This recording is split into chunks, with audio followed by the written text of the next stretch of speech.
Just a joke, he had said when they found her taking bread from the bakery for the children at the orphanage outside town. Just a common thief, nothing more than that. Thomas McKinnon rode into town that morning, like he had every first Tuesday of the month for the past 3 years. His weathered hands held the reins gentle but firm, the way a man holds something precious that might break if squeezed too hard. His horse. Dakota knew the way to the general store by heart now, and Thomas let her take her time through the dusty streets. When he saw the crowd gathered around the punishment post, his heart did something funny in his chest the way it used to do when he was young, and saw something that didn't sit right with his soul. He dismounted slow and careful, his joints creaking like old floorboards in winter, and walked through the people until he could see what had drawn them all together. Martha looked up when she heard his boots on the wooden planks, and something in her chest loosened just a little. He was older than most men in town, maybe 55 or so, with silver threading through his brown hair like moonlight on water. His eyes were the kind of blue that reminded her of summer skies before the storms came. Thomas had seen punishment posts before in his younger days when the world seemed harder and less forgiving. But looking at this woman with her torn dress and proud chin, held high despite everything, he felt something stir in him that had been sleeping for a very long time. She didn't look like a criminal. To him, she looked like someone who had been caring for others so long she had forgotten how to care for herself. Mayor Henderson stepped forward importantly, his chest puffed out like a rooster in a henhouse. "This here woman," he announced to anyone who would listen, was caught stealing from honest, hard-working folks. She took bread right from Miller's bakery without paying a single cent. Thomas studied Martha's face and saw something the mayor had missed entirely. He saw the kind of tiredness that comes from carrying burdens too heavy for one person. He saw hands that were rough from work, not from idleness.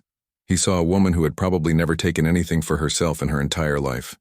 "Excuse me," Mayor Thomas said, his voice carrying the quiet authority of a man who had lived long enough to know when something was wrong. What exactly did she steal? Mayor Henderson straightened up even more, if that was possible. 3 loaves of bread, he said, as if he was announcing the theft of the crown jewels. 3 whole loaves, Thomas McKinnon. And she had no money to pay for them. Thomas nodded slowly, like he was considering this information very carefully. Then he reached into his vest pocket and pulled out a small leather pouch that clinked softly with coins. "How much for 3 loaves of bread?" he asked. The mayor blinked, confused by this turn of events. "Well, I suppose about 60 cents, he stammered. Thomas counted out the coins, carefully placing them one by one into the mayor's outstretched palm. "There," he said. "Now she's paid for them, hasn't she?" "But that's not the point," Henderson protested, his face growing red as a sunset. "She still stole them. She still committed a crime." Thomas stepped closer to Martha, and for the first time in years she felt what it might be like to have someone stand beside her instead of watching from a distance. "My wife," he said, the words falling into the morning air. Like gentle rain doesn't steal anything. "She simply forgot to pay in her hurry to get home." The crowd murmured and shifted like wheat in a summer breeze. Martha's eyes went wide and she started to speak, but Thomas gave her the smallest shake of his head, a movement so slight only she could see it. "Your wife," Mayor Henderson repeated, the words like he was tasting something sour. "That's right," Thomas said, reaching up to untie the ropes that bound Martha's wrists. "She's been my wife for almost a year now. We had a quiet ceremony, you understand. Nothing fancy. We're both past the age for big celebrations." Martha felt the rope fall away from her wrists, and Thomas's hands were gentle as he helped her step down from the platform. Her legs were shaky from standing so long, and when she stumbled slightly, he caught her arm steady and, "Sure now, Martha," he said, his voice carrying just the right amount of gentle scolding that a husband might use. "You know, you shouldn't rush off to town without telling me what you need. I would have come with you and made sure you had enough money." She looked into his eyes and saw something there that made her heart do a little dance, something kind and steady like a lighthouse in a storm. "I'm sorry, Thomas," she said, the name feeling strange and wonderful on her tongue. "I was in such a hurry to get to the children." "The children?" Mayor Henderson asked. "The orphans outside town." Thomas explained, his voice taking on a proud tone that surprised even him. My Martha has been taking care of those little ones, feeding them and making sure they have what they need.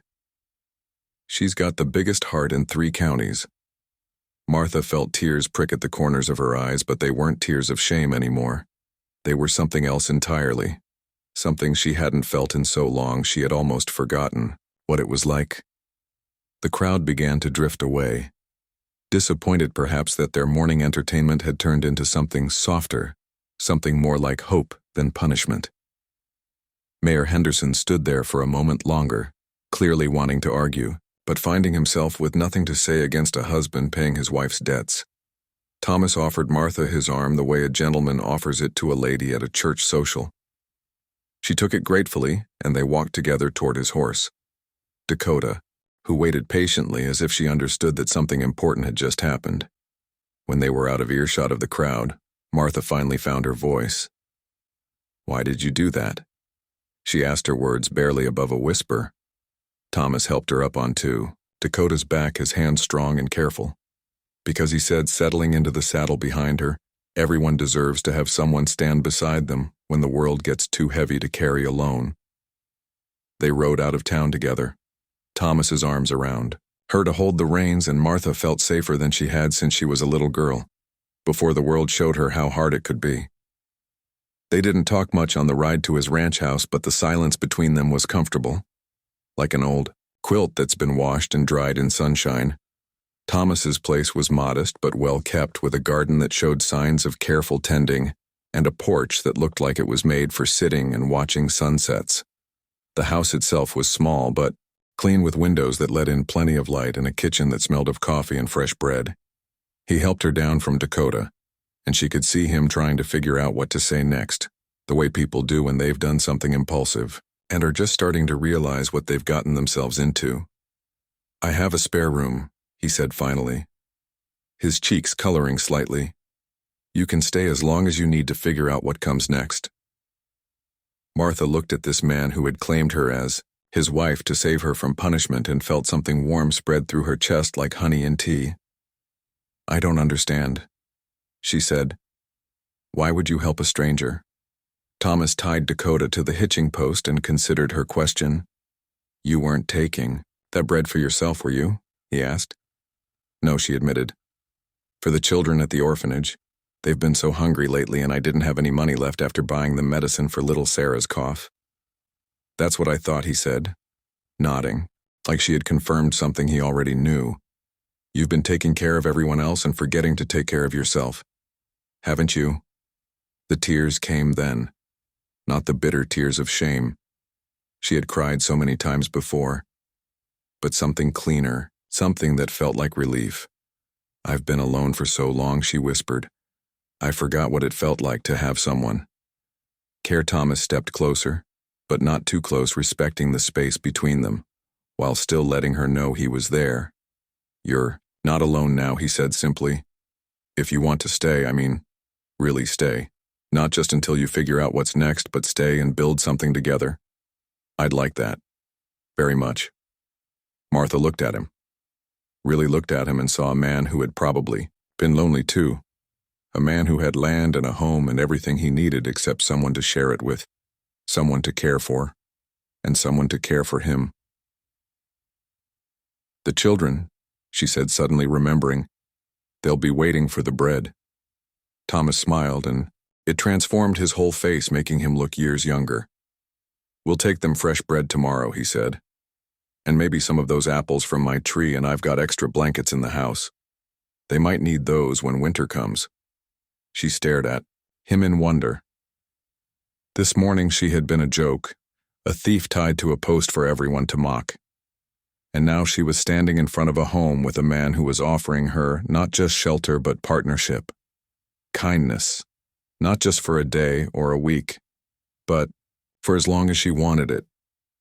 "I don't know how to be a wife," she said honestly. "I've been taking care of myself for so long.